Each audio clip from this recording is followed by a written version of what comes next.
primero que tengo que decir es que me siento muy abrumado. Agradezco mucho a las autoridades, a los viejos y a los nuevos amigos que tengo aquí en el Colegio de Morelos. Diría que por fin en el Colegio de Morelos, porque ha habido algunos problemas para poder, ¿verdad?, venir. Mientras estaba celebrando la ceremonia, estaba recordando que hace muchos años, cuando yo era profesor en la Universidad Autónoma de Madrid, sería hacia el año 79 u 80, hicimos doctor honoris causa a Herbert Hart, que es uno de los mayores filósofos del derecho de los dos últimos siglos, y me acuerdo que él entonces era profesor en Oxford. Cuando recibió el nombramiento, pues dijo, bueno, es decir, un discurso breve. Dijo, thank you. Digo, ahora el discurso largo. Thank you very much. Bueno, estaba bien la cosa. Es difícil expresar el agradecimiento en estos casos. Yo soy asturiano, pero me siento también un poco castellano, y en ese sentido los excesos a veces me producen dificultades. Así que de nuevo, muchas gracias, y en particular naturalmente a mi viejo y buen amigo Juan de Dios González Ibarra. Y hablando con él y siguiendo el uso, y el uso es que en estas ceremonias uno debe hablar sobre algún tema, y de manera razonablemente breve, por supuesto, para no aburrir a la asistencia. Yo le indiqué en una de nuestras conversaciones telefónicas que acaba de publicar un libro sobre la dignidad humana, y entonces él me dijo, pues ese es un tema muy adecuado. Y luego salió en la conversación que él es partidario de reconocer a los animales, por lo menos a algunos de los animales, concretamente se refería a los perros, derechos. Yo no exactamente, creo que es un problema muy complicado, y entonces me pareció que en esta charla, pues que podrías ir sobre la dignidad en general, y luego sobre la dignidad o no, los derechos o no, de los animales. Y eso es lo que voy a hacer durante un tiempo breve, y habíamos quedado en que luego tendremos también ocasión de discutir sobre el asunto.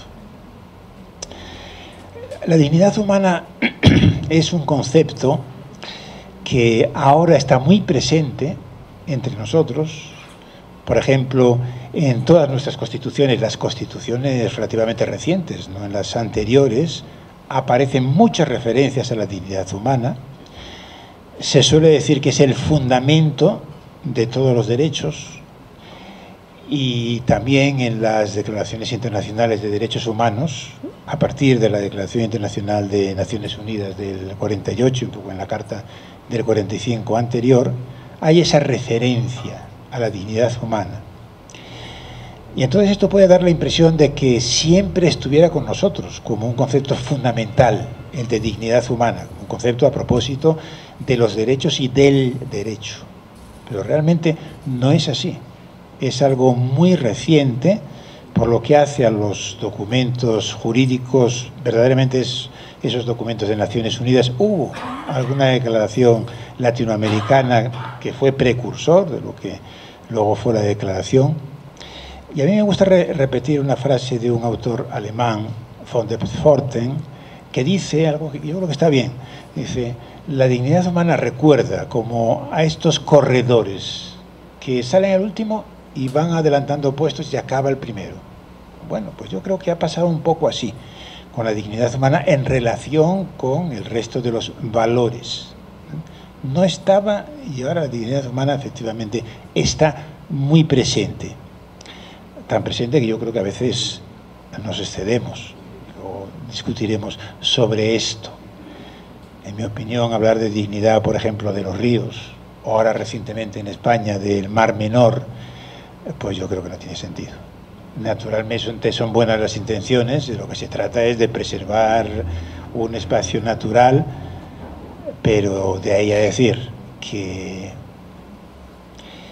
un mar, por ejemplo, o un río, o los peces tienen dignidad como un ser humano, me parece que hay una distancia que no se debería recorrer no alegremente, ¿no? Pero estamos en un momento, diríamos, extraño. Estamos viviendo, como todos somos muy conscientes de ello, en una profunda crisis civilizatoria y la manera de salir de la crisis yo creo que no puede ser otra que ponernos de acuerdo en algunas cosas muy básicas, pero se cometen también excesos.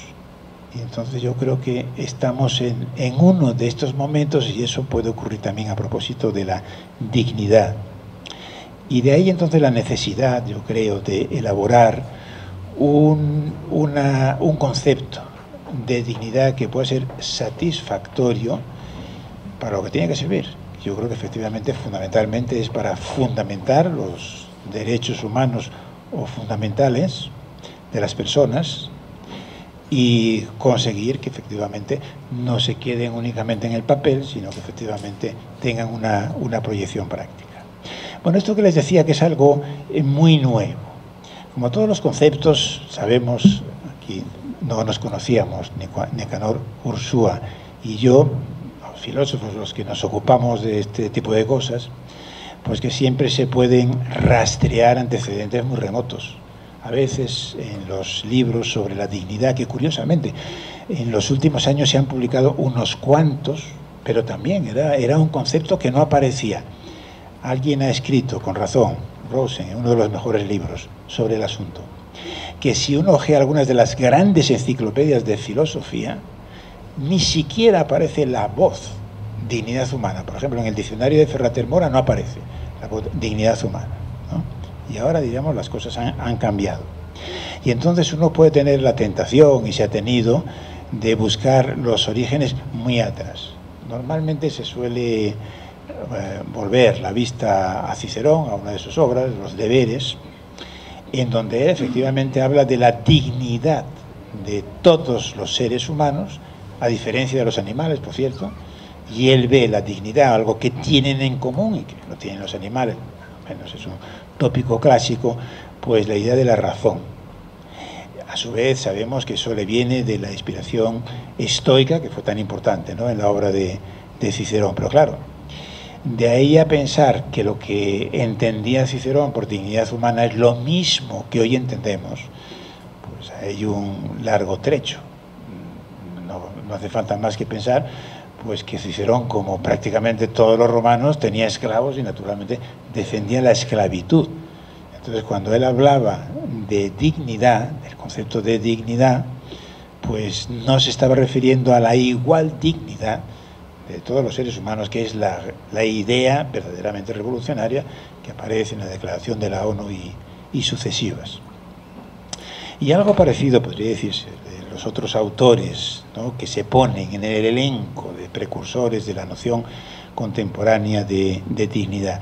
Ni siquiera Pico de la Mirandola, que escribió en el Renacimiento un texto muy famoso, una oración sobre la dignidad humana, ni siquiera Pico de la Mirandola estaba pensando en la dignidad como hoy la entendemos, que es la igual dignidad, y subrayo mucho esto de la igual dignidad, porque todavía se echan un vistazo al diccionario, los diccionarios de uso del español, de la academia también, cuando aparecen las acepciones de la dignidad, un uso todavía frecuente es la dignidad, por ejemplo, la dignidad de un rector, digamos, o la dignidad de un obispo, o sea, de alguien que ocupa un estatus elevado en la sociedad. Entonces no es la igual dignidad, y lo mismo pasaba también, por otro lado, en ese gran texto de Pico de la Mirandola, donde él, sobre todo, para hablar de la dignidad de los seres humanos, en lo que se fijaba era, decía él, en que Dios nos había hecho incompletos a los seres humanos, ¿no?, y que entonces la dignidad era la libertad. O sea, que uno podía ser cualquier cosa, podía llegar hasta arriba y volverse prácticamente un dios, o diríamos descender a los infiernos, pero no es la idea nuestra. Y ni siquiera, aunque naturalmente es la que está más próxima y la inspiradora de todos estos textos, ni siquiera del todo la idea kantiana. Entonces, como saben, Kant entendió la moral, consideró que la moral estaba plasmada en lo que él llamó el imperativo categórico. El imperativo categórico tenía diversas fórmulas y la segunda fórmula, el principio de los fines, como lo llamaba Javier Muguerza en España, pues sería el principio de dignidad. Es decir, que trata a la humanidad tanto en tu propia persona, decía Kant, como la de cualquier otro, siempre como un fin al mismo tiempo y nunca solamente como un medio. Esto es muy importante subrayar, o sea, porque, como digo, el origen próximo de nuestra noción de dignidad sin duda está en Kant, que voy a decir. De todas formas, la idea de Kant de la dignidad no coincidía del todo con la nuestra, entre otras cosas porque Kant pues era hijo de su tiempo y entonces de Kant pues estaba pensando en el noumeno, diríamos, no exactamente en el hombre, diríamos, de carne y hueso, pero en fin, cuestiones de estas filosóficas un poco aparte, pero Kant estaba pensando más bien en el varón, no mujer, propietario europeo, en su concepto naturalmente del ser racional, hablaba más bien del ser racional, ¿no? Pero de todas formas podríamos decir que el germen de nuestra idea de dignidad sin duda está en Kant. Y es muy importante darse cuenta en esa formulación de lo que dice Kant. Porque lo que dice Kant es que al ser racional, diremos, el ser humano, entiendo de que si Kant pensaba que podía haber otros seres racionales que no fuesen humanos, en fin, tratarle no meramente como un instrumento, sino solo como un instrumento. Esto es muy importante, porque algunos autores y algunos filósofos tan notables como Mosterin, yo recuerdo haberlo discutido con Jesús Mosterin, en la primera edición de su libro sobre la naturaleza humana, hacía una crítica de Kant y decía, pero qué disparate, ¿cómo va a ser eso? Vamos a tener que tratar a otro ser humano como un fin y nunca como un instrumento.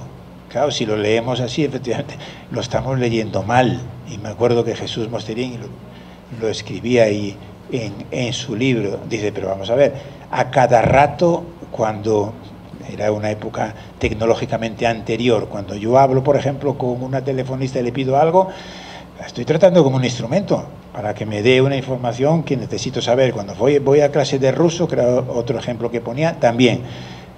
Y la Iglesia Católica se empeñó, si recuerdan en España, por lo menos si creo los españoles que lo recordamos, ¿verdad?, la crítica a los llamados bebé medicamento.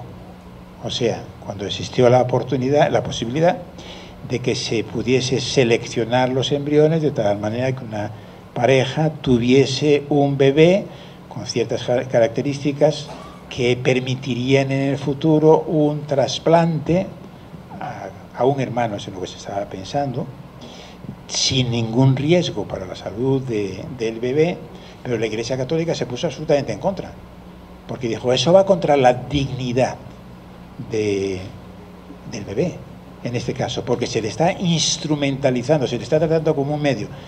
Bueno, la Iglesia Católica y Kant nunca se llevaron tan bien, que a veces ahora parece como que coincidieran precisamente en esto de la dignidad, y lo estaban leyendo mal.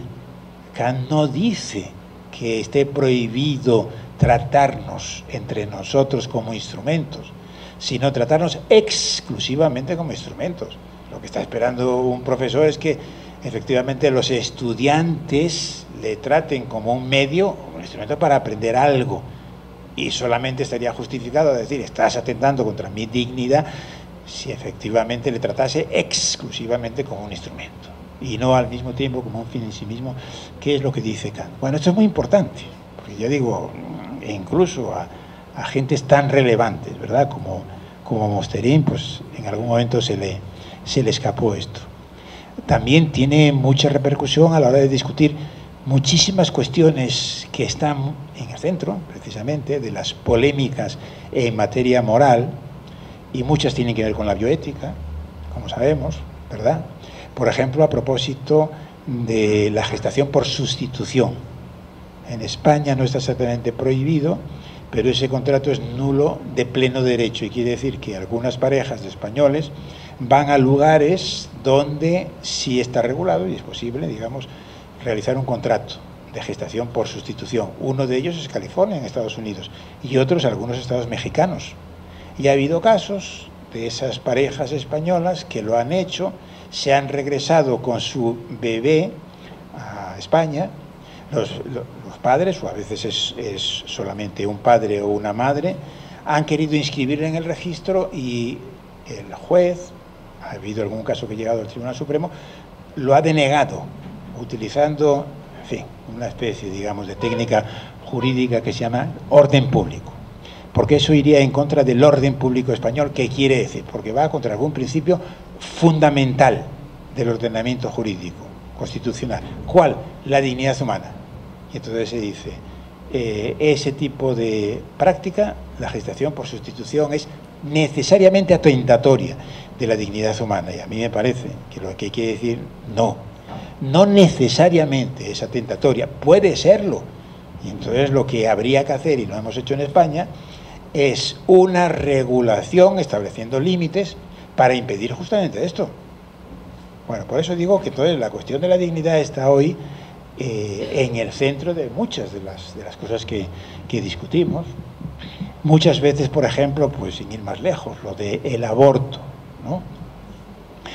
A veces la disputa se plantea entre quienes dicen defender la dignidad humana, por ejemplo la Iglesia Católica, que entonces dicen en contra del aborto, porque desde el momento primero, ¿no?, de formación del cigoto, del nasciturus, existe ya una persona con dignidad, y entonces, digamos, no se puede atentar contra ella. Mientras que los que son partidarios de la legalización del aborto, en fin, como sabemos, de diversas maneras, mediante sistemas de plazos, indicaciones, lo que se quiera, normalmente lo que escriben es la autonomía, la libertad. La mujer decide. Ese es un ejemplo, yo creo, claramente también de falsa contraposición. Y algunos, equivocadamente, defensores de la legalización del aborto en algunos casos, pues dicen que sí, que es por razón de defensa, de la autonomía, de la libertad. Pero no puede ser esa la razón. La razón tiene que ser que no vaya contra la dignidad humana, porque si fuese contra la dignidad humana, entonces yo creo que no podría. Y puede haber, naturalmente, supuestos de aborto que efectivamente se piense que atenten contra la dignidad humana. Quiero decir que esa contraposición, que la dignidad, les decía yo, lo del von der Pforde, ¿no?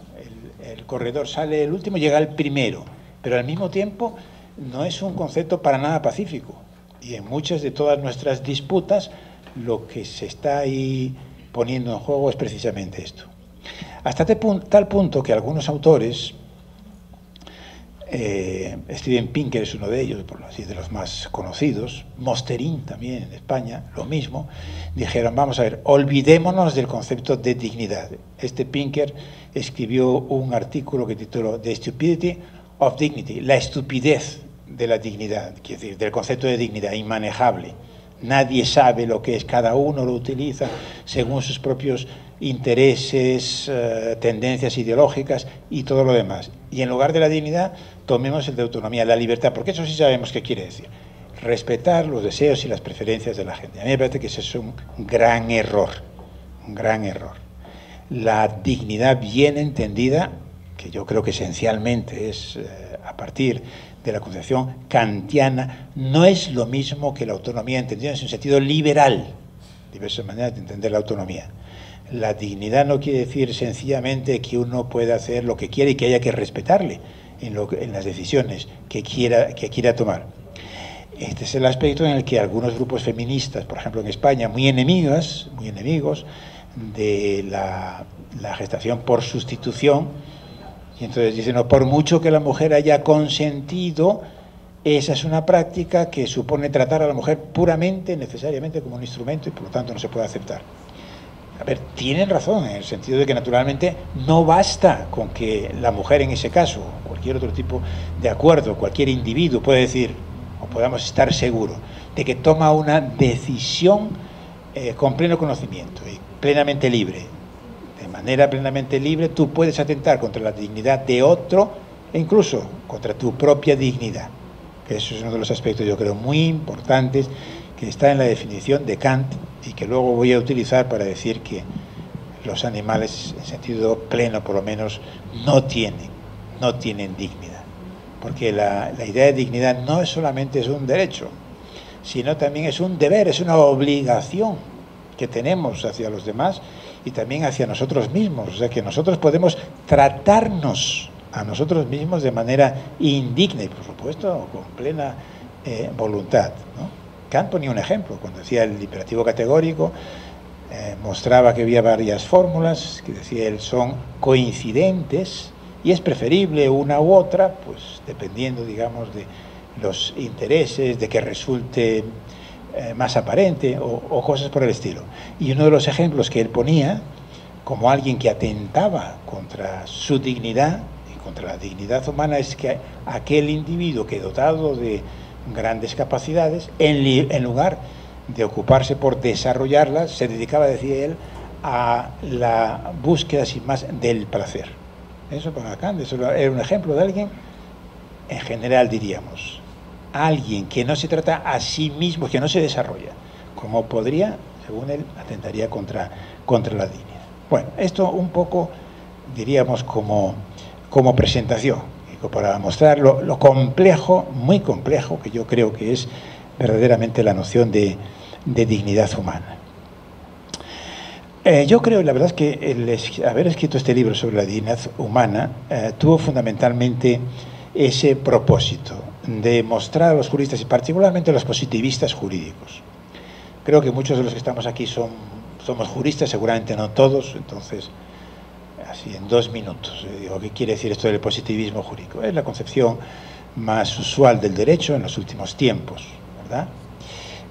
Tiene diversas formas, la más conocida consiste en identificar el derecho como un conjunto de normas válidas, establecidas de acuerdo con ciertos requisitos, y separar también de manera tajante, pero tajante desde el punto de vista metodológico, conceptual, el derecho y la moral. Es decir, una cosa es el derecho y otra cosa es la moral. Son campos completamente separados. Bueno, el autor más importante de todos fue Hans Kelsen, en el siglo XX. Hart, al que yo antes me refería, pues también en esto es un positivista, normativista, seguidor de Kelsen, pero en fin, precisa unas cuantas cosas, pero todos ellos, y en general la concepción dominante en el pensamiento jurídico, parte de, más o menos, del concepto de estos normativistas como Kelsen, y entonces hace un elenco de lo que consideran como conceptos básicos del derecho. ¿Qué quiere decir? Los conceptos que no son propios de ninguna materia en concreto y por lo tanto los que tendrían que estudiarse, en fin, de lo que nos ocupamos los filósofos del derecho, porque valen para todos los juristas, cualquiera que sea su ocupación específica. Y ahí no aparecía, claro, la dignidad humana. Aparecía el concepto de norma, el concepto de responsabilidad, de derecho, de deber, de responsabilidad, de validez, de ilicitud, todos más o menos los que derivan de ver el derecho puramente como un conjunto de normas. Pero no aparecía la dignidad. Y claro, ¿y por qué no aparecía la dignidad? Porque no podía aparecer. Porque si se partía de la separación estricta entre el derecho y la moral, uno diría, bueno, si hay algún concepto moral en esta vida será el de dignidad. Y por eso entonces quedaba fuera, ¿verdad? Kelsen, que seguramente el mayor genio jurídico del siglo XX, pero a veces con los genios pasan estas cosas extrañas. Yo diría, Kelsen fue el principal genio jurídico del siglo XX y Kelsen no entendió el derecho. En mi opinión, no entendió el derecho porque precisamente el positivismo jurídico y la separación estricta entre el derecho y la moral impide poder entender el derecho. Entonces, Kelsen, que es el inventor de los tribunales constitucionales, digamos, de nuestros sistemas jurídicos, como sabemos hay otro modelo, que es el modelo estadounidense. Kelsen en Austria, que era su país, ¿verdad?, creó el Tribunal Constitucional, y una de las cosas que dijo es que él pensaba que de las constituciones tenían que desaparecer referencias a términos como libertad, igualdad, dignidad y todos los otros, porque como los jueces tuviesen que hacer el control de constitucionalidad a partir de estas expresiones, y él tenía una concepción emotivista de la moral, pues entonces lo único que se iba a producir iban a ser decisiones arbitrarias. Entonces, como consecuencia de esto, en las facultades de Derecho, pues nos hemos ocupado de estudiar una serie de conceptos básicos, que por cierto son bien útiles y son básicos, efectivamente, pero hemos dejado fuera el que yo considero que es el más básico de todo, que justamente es el concepto de dignidad, al menos en nuestros sistemas jurídicos, el paradigma que solemos llamar el paradigma constitucionalista. Esto quiere decir que tenemos sistemas jurídicos donde por encima de las leyes está la Constitución, y además, digamos, la Constitución contiene un elenco de derechos fundamentales cuyo fundamento es la dignidad, y de tal manera que cualquier norma infraconstitucional, que no son todas, solamente son válidas si no contradicen la Constitución, vale decir, si no contradicen la dignidad humana. Por eso entonces me parece que es prácticamente imposible de atacar la idea de que el concepto más básico es el concepto de dignidad humana, que como digo, que sin embargo los juristas no se han ocupado hasta ahora de ellos y los filósofos muy poco. ¿Cómo hay que entender la dignidad humana? Pues hay muchas maneras de entenderlas. La que yo propongo sería la siguiente. Me concentro únicamente para llegar a los animales. La parte normativa, digamos, el contenido normativo de la dignidad humana. Yo creo que viene a decir esto. El derecho y el deber, y subrayo mucho, el derecho y el deber que tiene cada uno de los individuos humanos a desarrollarse como persona. El derecho a desarrollarse como persona. Y es un deber, insisto, también para consigo mismo. Tiene derecho y deber. Y al mismo tiempo el deber en relación con los demás de contribuir a su desarrollo y en condiciones de igualdad.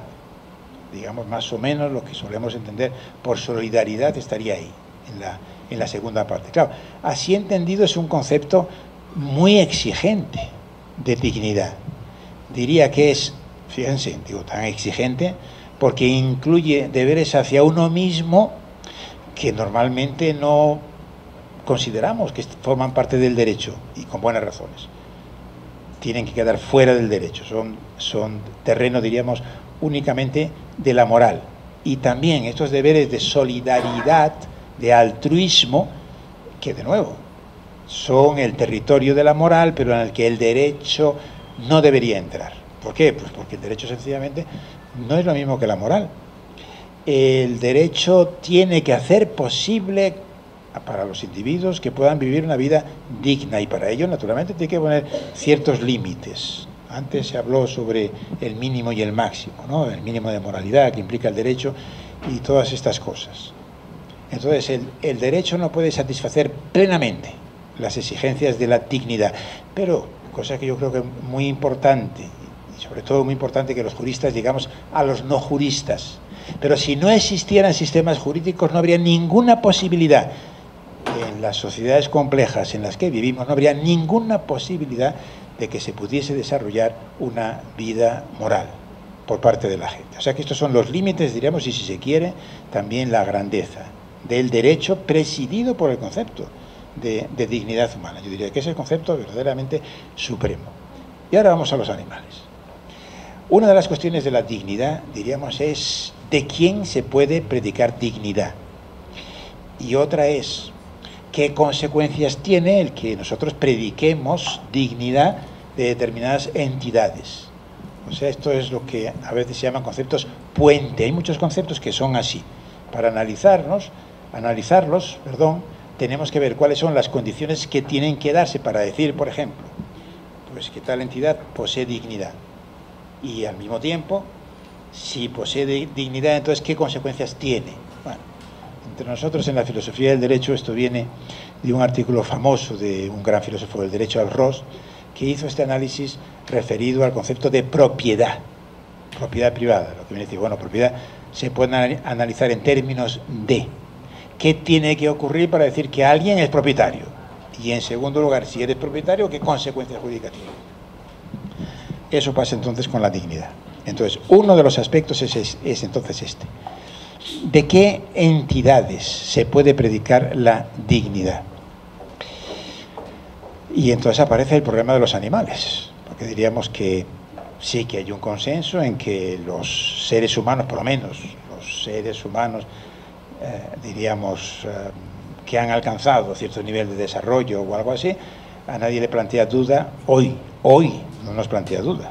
Naturalmente, si uno lee la historia se ve que las mujeres, pero no solamente las mujeres, los extranjeros y los esclavos, ¿no? Son las tres grandes discriminaciones en la historia, por lo menos del mundo occidental. Con algunas de ellas hemos terminado, con otras más o menos, o a medias, o estamos en vías de terminar, o algo así. O sea, no siempre ha sido así. Pero eso no lo discute nadie hoy. Lo que sí se discute es a propósito de los animales, porque naturalmente, claro, hay una cosa. Las categorías jurídicas, al hablar del derecho de las cosas y las personas, la gran clasificación que se hace, derecho de las cosas y derechos de las personas, ¿verdad? Y cuando pensamos en los animales hoy sin demasiados prejuicios, pues nos damos cuenta de que nos falta como una categoría intermedia, porque los animales no son cosas. Podemos darles el trato meramente de objetos, de instrumentos. Y entonces aquí se produce una especie de vaivén, yo diría una especie de falacia. Claro, si dices, lo que hay son cosas y personas. Por cierto, es lo que dice Kant, ¿no? En las famosas páginas de la fundamentación de la metafísica de las costumbres. Entonces parecería, claro, Kant a su vez se inspiró en el digesto y todo esto, en esa tradición jurídica. Si no son cosas, tienen que ser personas. Pero a lo mejor hay una categoría intermedia. Y a veces hay que construir categorías intermedias para dar cuenta de entidades, efectivamente, que no las habíamos clasificado, ubicado, reglamentado adecuadamente. Bueno, la discusión a propósito de los animales también tiene más o menos una data relativamente de un par de siglos, yo diría. Seguramente uno de los primeros fue Bentham, Jeremy Bentham, que es uno de los primeros, defensor de los animales, pero ojo, no de los derechos de los animales, sino de los deberes de los seres humanos para tratar bien a los animales y no maltratarlos. Y entonces en una discusión famosa, él decía, la pregunta que hay que hacerse no es piensan, sino sienten dolor, sienten placer, y claro, su respuesta era que sí. Los utilitaristas o algunos de los utilitaristas de nuestros días, como por ejemplo Peter Singer, pues va más allá y no solamente se limita a decir que tengamos deberes con los animales y no maltratarlos y todos los demás, sino que los animales tendrían derechos. Este es un poco el salto que se ha producido. Yo creo que para resolver esta cuestión hay un libro de Adela Cortina que creo que es un buen libro con el que yo estoy básicamente de acuerdo, no del todo, hay algunos detalles que no me convencen, pero creo que plantea bien las cosas. Pero claro, ella dice, no, la dignidad únicamente los seres humanos, todos los seres humanos, y por el simple hecho de pertenecer a la especie. Pero claro, este es un problema, porque simplemente de la especiifismo, no sé cómo habría que decirlo, ¿verdad? No está claro. ¿Por qué? Por el hecho de que simplemente, ¿no?, de que pertenezcamos a la misma especie, entonces somos seres que debemos ser tratados con dignidad y todo lo demás, ¿no?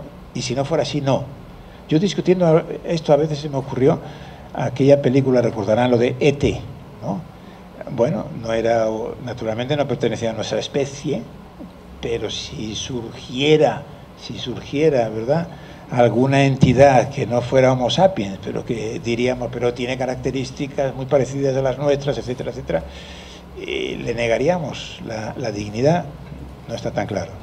Un problema que se está empezando a plantear y que seguramente en los próximos años va a ser todavía más complicado es el problema de las máquinas, o de ciertas máquinas. Las máquinas, diríamos, inteligentes o muy inteligentes, las máquinas autónomas. Porque claro, efectivamente se parecen mucho a nosotros en muchas cosas, en lo que muchas veces decimos que nosotros nos diferenciamos del resto, ¿no? Por ejemplo, el comunicarnos, yo qué sé, cuando una máquina sea capaz de interactuar con nosotros, por ejemplo, en una clase, y la famosa, ¿verdad?, prueba que se hacía. Y si no supiéramos que no es una máquina, no seríamos capaces de distinguirla. Seguramente sería mejor que cualquiera de los estudiantes.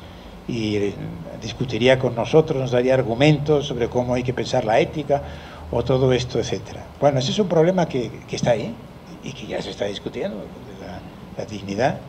Yo creo que tampoco creo que debamos reconocer dignidad, pero los animales. Y entonces lo que a mí me parece es lo siguiente, yo creo un poco el error también de Adela Cortina, que yo creo que en lugar de buscar un único criterio para poder decir estas entidades tienen dignidad y estas no la tienen, tenemos que manejar, creo yo, que 4 criterios, que me parece que son los siguientes. El primero es el criterio de la sintencia, me parece que decimos en castellano, y sintiencia es lo que ya se ha introducido y acabaremos por decir todos, seguramente por el inglés, ¿no? Sintiencia. La capacidad de sentir, que efectivamente ya lo mostró Bentham. No lo habíamos tenido muy en cuenta, o sin más, no lo habíamos tenido en cuenta en el estudio de los problemas morales, pero naturalmente es de gran importancia. El sentir dolor o placer. Este es un ingrediente de la vida moral y de la discusión moral. Y eso lo que significa, en mi opinión, es que aquellas entidades de las que no tenga sentido decir que sienten, no podemos decir que tienen dignidad ni atribuirles derechos, como se hace en algunas constituciones, por ejemplo la ecuatoriana, por ejemplo la de Bolivia, donde resulta, ¿verdad?, que los ríos y la naturaleza, la Pachamama, etcétera, etcétera. Yo creo que eso es ir a una especie de pensamiento, digamos, primitivo, de infantilización de la cultura, que es algo que estamos viendo que surge por muchos lados. Kelsen escribió un artículo muy famoso precisamente sobre esto. Ahora, recientemente en España, cerca de donde yo vivo, también se ha declarado la dignidad y los derechos, y el Parlamento lo aceptó por unanimidad. Partidos de derecha y de izquierda, creo que solamente Vox, que es el de extrema derecha, se opuso. El Mar Menor, que es un espacio natural extraordinario y que efectivamente está enormemente contaminado, pues este tiene derechos. Yo creo que es sencillamente una especie de infantilización, porque lo que habría que decirles a este señor, vamos a ver, ¿qué es lo que quieren? Quieren que se tomen medidas efectivamente para evitar que se sigan echando al agua contaminantes, etcétera, etcétera. Y para eso necesitamos decir que el Mar Menor es como uno de nosotros, porque en realidad eso es lo que estamos diciendo. Yo creo que no. Bueno, o sea que ese es uno de los criterios, ¿no?, la capacidad de sentir. Otra yo creo que es la capacidad de experimentar una vida, que creo que es algo más que sentir, porque, por ejemplo, los colombianos, el Tribunal Constitucional de Colombia ha resuelto hace ya algunos años que la caza deportiva está prohibida constitucionalmente. Y ahora, muy recientemente, que la pesca deportiva también. Y en relación con la pesca con los peces, pues porque no está muy claro que los peces sientan, pero parece ser que tienen algún tipo de célula que es semejante al sistema nervioso. No tienen exactamente, pero algo, digamos, parecido. Y entonces ellos dicen, bueno, hay una duda. Entonces, la duda más el principio de precaución quiere decir que la pesca deportiva tiene que estar prohibida por el asunto. Bueno, me parece que esto es una exageración. Yo diría que va contra el sentido común. Y a lo que voy es que, además de lo del sentir, por cierto, hace poco leí en la prensa que había también algunos científicos que estaban investigando y que parece que estaban llegando a la conclusión de que seguramente los insectos también sienten algo, o sea, también tienen ese tipo, diríamos, de célula. Yo, en broma, discutiendo eso con algunos de los colegas, que yo le decía, hombre, pero si yo mato un mosquito que me está molestando, que uno me dijo, bueno, pero eso es porque tú, aunque sea inadvertidamente, has hecho una especie de ponderación. Entonces dice, sí siente, pero como tú, digamos... Así que yo cada vez que mato un mosquito, que ahora hay muchos en Alicante al final del verano, le voy a decir, he ponderado y ahí te quedas. Bueno, lo que quiere decir, este criterio es diríamos, el experimentar una vida, que naturalmente esto es algo importante a tener en cuenta. Y claro, esto es algo que es muy graduable. No creo que tenga sentido decir que un insecto experimenta una vida. Claro, un chimpancé, un bonobo, un delfín, una ballena, aquí ya la cosa, diríamos, es más complicada, sencillamente porque hay una cuestión, diríamos, gradual. Dicho de otra manera, también tenemos que meter como ese criterio para construir, para resolver si los animales tienen o no derechos, lo de la capacidad de experimentar una vida siendo conscientes de que naturalmente no es la misma. Y en esto, por cierto, también creo que hay una tendencia errónea, eso lo pone muy de manifiesto de la Cortina, yo creo que con toda la razón, que como sabemos que nosotros evolutivamente estamos muy próximos pues a los grandes simios o todo esto, que de inteligencia, efectivamente, hablar de inteligencia animal no es un oxímoron, seguramente tienen inteligencia, algún tipo de inteligencia, o sea, nos parecemos a ellos, naturalmente venimos todos del mismo lado y, por supuesto, creo que hace relativamente poco tiempo que nos hemos separado, pero claro, de ahí a pensar que prácticamente somos lo mismo, y que no hay diferencia, ya me parece que esto es sencillamente un disparate. Hay una diferencia, digamos, enorme e inmensa, incluso entre un chimpancé y un ser humano. Bueno, entonces el segundo de los criterios sería eso, la capacidad de experimentar una vida. El tercero yo creo que es lo que Cicerón entendería por razón, la idea clásica, lo que también Adela Cortina dice, la capacidad de comunicación, pero claro, ahí es donde yo veo que tiene un problema grave esta Adela Cortina, porque claro, la capacidad de comunicación es algo graduable donde lo haya, y no cabe ninguna duda de que hay algunos animales que tienen una capacidad de comunicación que es superior a los que tienen algunos de los humanos, por supuesto de los niños recién nacidos, pero bueno, eso no es mayor problema, uno podría decir, sin potencia y todo lo demás.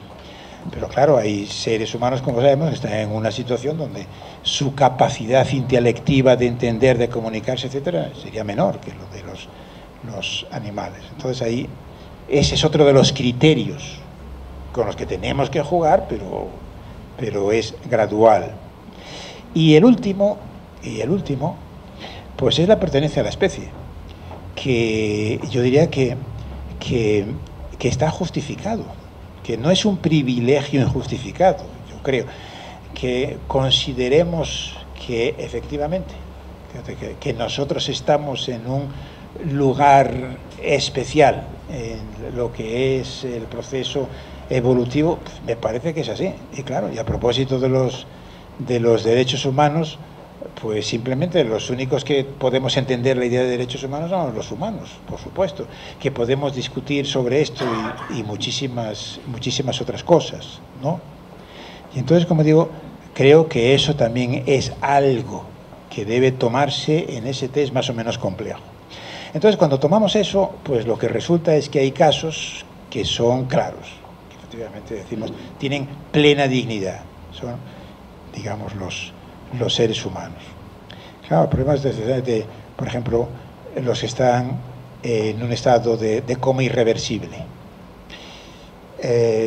Yo en esa situación de coma irreversible, yo creo que está perfectamente justificado lo que se suele llamar la eutanasia no voluntaria. O sea, quiere decir, no involuntaria, o sea, no, si él no desea morir, naturalmente no puedes dar muerte, pero si hay razones para pensar, por ejemplo, mediante un testamento vital o a través de pruebas, digamos, de sus allegados, que efectivamente no desearía seguir viviendo de esa manera, entonces yo creo que está plenamente justificado. Pero son casos, digamos, muy complejos y donde yo creo que esto que decimos, lo del privilegio de la especie, bien entendido, tiene que jugar, diríamos, un papel. Y ahora, ¿qué pasa con los animales? Pues con los animales pasa primero que no podemos meterlos todos en el mismo saco, porque claro, decimos los animales, pero lo decía desde un insecto, bueno, una bacteria es un animal, un virus parece que no está muy claro, pero la mayor parte de los científicos dicen que no, que esto no es vida. Bueno, desde una bacteria, ¿no? O una arquea, pongamos, hasta un bonobo o un chimpancé, los que más se aproximan a nosotros, hay diferencias muy grandes. Esta es una de las cosas que hay que tener muy en cuenta cuando hablamos de los derechos. Entonces yo creo que dignidad plena no. Ahora, que es una de las cuestiones también que sé que es muy discutible, la dignidad tenemos que verlo como un concepto todo o nada. Se es o no se es, o cabe decir que se tiene, por ejemplo, una dignidad incipiente, o utilizar alguna expresión que de alguna manera quiera decir esto. Pues yo diría que sí. Entonces hablar de alguna dignidad incipiente de algunos de los animales que están más próximos a nosotros, pues puede ser. Pero claro, de ahí a decir, entonces tienen derecho, pues ni siquiera, porque claro, si uno piensa, ¿y en qué consiste el derecho de un perro? Los que le gustan a nuestro magnífico rector. Entonces, los que tampoco serían los que estuviesen más próximos, ¿no? En la escala en la escala evolutiva, pero en fin, ¿qué derechos podemos reconocerles? El único derecho es a no matarles y a no causarles sufrimientos, porque lo que comentábamos antes, hay algunos que están haciendo tesis doctorales sobre los derechos políticos de los animales. En fin, yo creo que esto no tiene, me parece, mucho sentido. Lo que quiero decir es que, aunque dijéramos, bueno, yo he discutido a veces esto, y en contextos latinoamericanos, y me recuerdo que muchas veces, pero doctor, pobrecitos, los animales, no sé, ¿quién les va a defender? Que tenemos que darnos cuenta que reconocerles derechos, lo único que significaría sería esto, no más. Pero además es que la idea está que hemos difundido de que la dignidad de las declaraciones de derechos son exclusivamente declaraciones de derechos y no de deberes. No, son también de deberes, si no, no estamos entendiendo bien.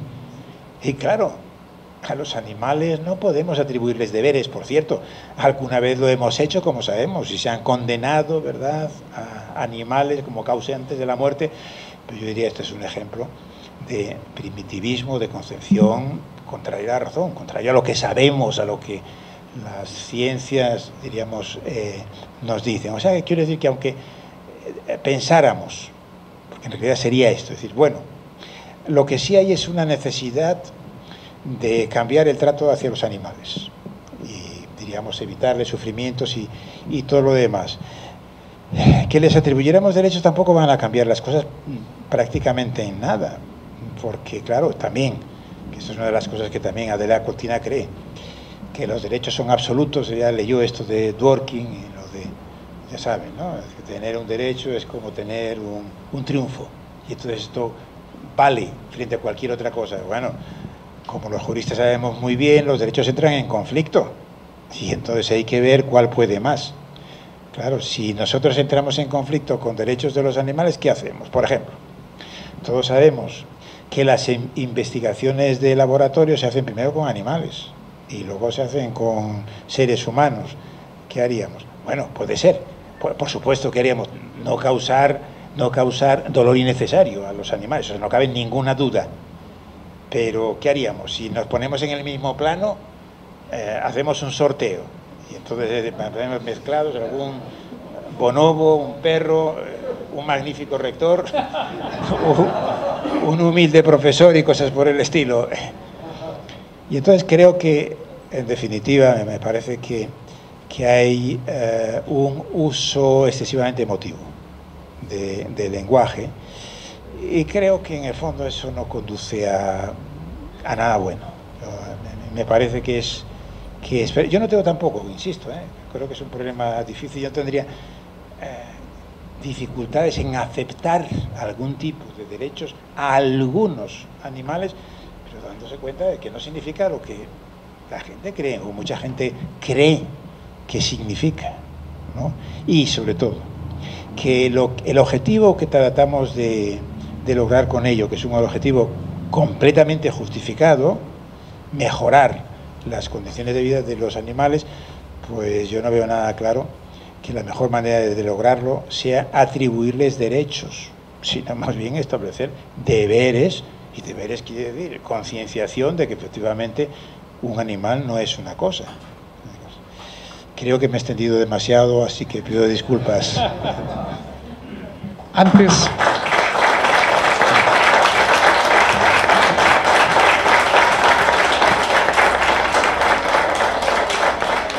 Antes de proceder a la clausura, doctor, creo que usted abrió el debate y el doctor Juan de Dios tiene algo que decir. Quizá solamente un comentario. ¿En qué estaríamos de acuerdo todos? Que el tema de la dignidad es un tema complejo, ¿no? Bueno, yo creo que en lo que estaríamos de acuerdo todos es que cada quien tendrá su propio criterio. De otra manera estaríamos nosotros ante un Estado totalitario y no estamos en China, por ejemplo, ni en Nicaragua, ni en ninguna de las dictaduras que asolan este planeta. Lo que sí quiero es responder a nuestro querido y magnífico doctor honoris causa, excelentísimo doctor Manuel Atienza Rodríguez. A ver, él habla de que debe uno verlo desde la perspectiva de deberes y derechos. Yo estoy de acuerdo con eso. Ahora bien, ¿qué ocurre con los perros? Se estima, conforme el ADN, los últimos estudios estiman que los perros han acompañado al ser humano desde hace 30,000 o hasta 11,000 años. ¿Qué hicimos nosotros? Los domesticamos.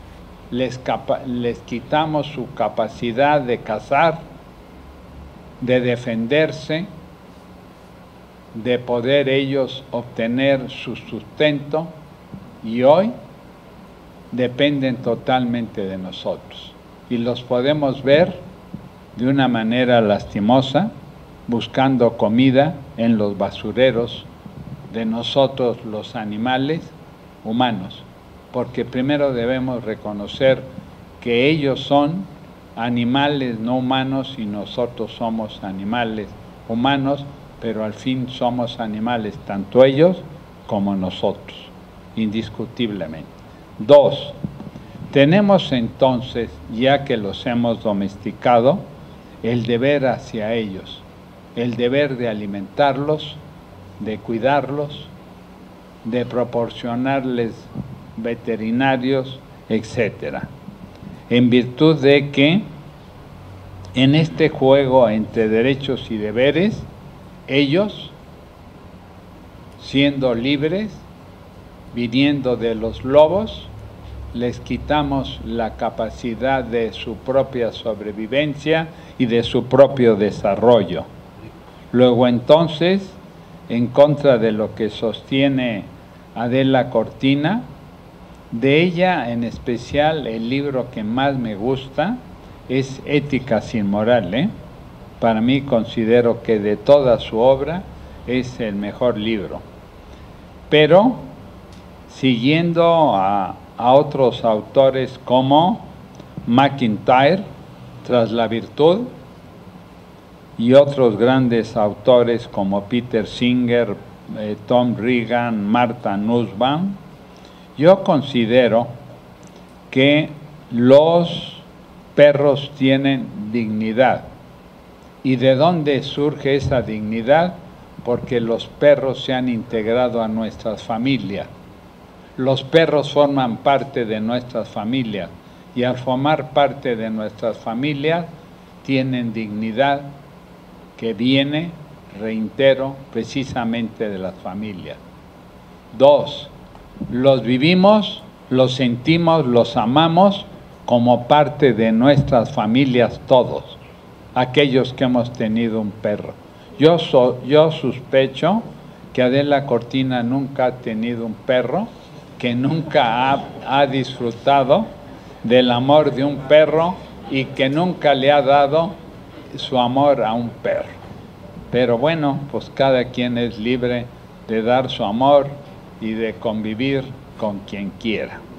Ahora bien, la dignidad, según mi criterio, viene de que forman parte de la familia.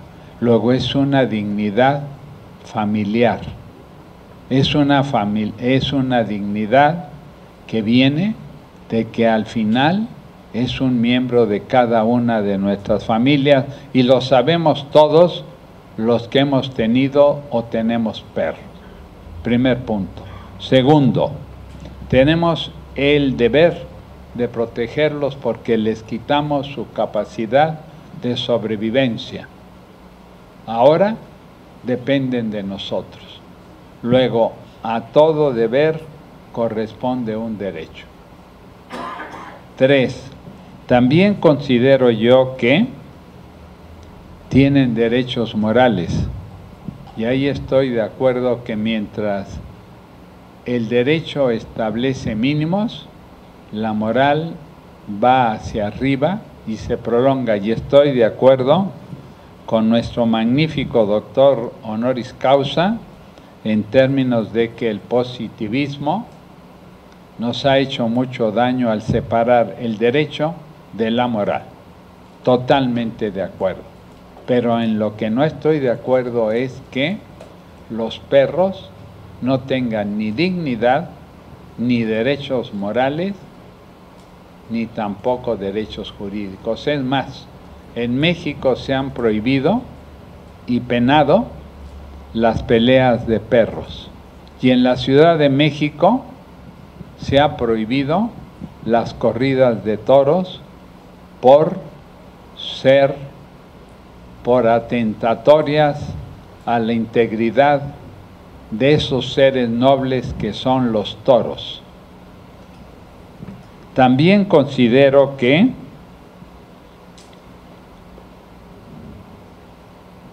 no podemos hablar en términos de dignidad de una manera tajante, y ahí entra la complejidad. No podemos decir que una mujer está ligeramente embarazada. Pues no, o está embarazada o no está embarazada, compañeras y compañeros. Luego, no podemos decir que los perros tienen media dignidad. Para mí tienen absoluta dignidad, y lo sabemos los que hemos convivido con ellos, los que los hemos amado, los que los hemos enterrado, porque su vida en promedio es de 10 a 12 años. Luego, entonces, excelentísimo y dignísimo doctor Manuel Atienza, al quien mucho quiero y admiro, en este punto no estamos de acuerdo, sino que, por el contrario, yo sostengo que los perros en lo particular tienen dignidad familiar desde la familia, y derechos morales y derechos jurídicos. Pero lo más importante, como empecé antes de manifestar mi criterio, es que cada quien tenga el criterio propio, que es lo más importante. Que cada quien considere lo que a su leal entender lo lleve. Y para mí eso es lo más importante, no es lo que yo piense, ni lo que piense el doctor Manuel Atienza, sino que piense cada uno de ustedes, cada uno de nuestros alumnos, cada uno de los seres humanos. Muchas gracias.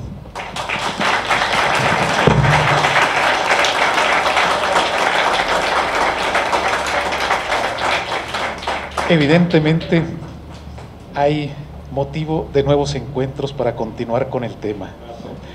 Por lo pronto, procedemos a la clausura. Muchas gracias a todas, a todos por su asistencia, y un aplauso a nuestro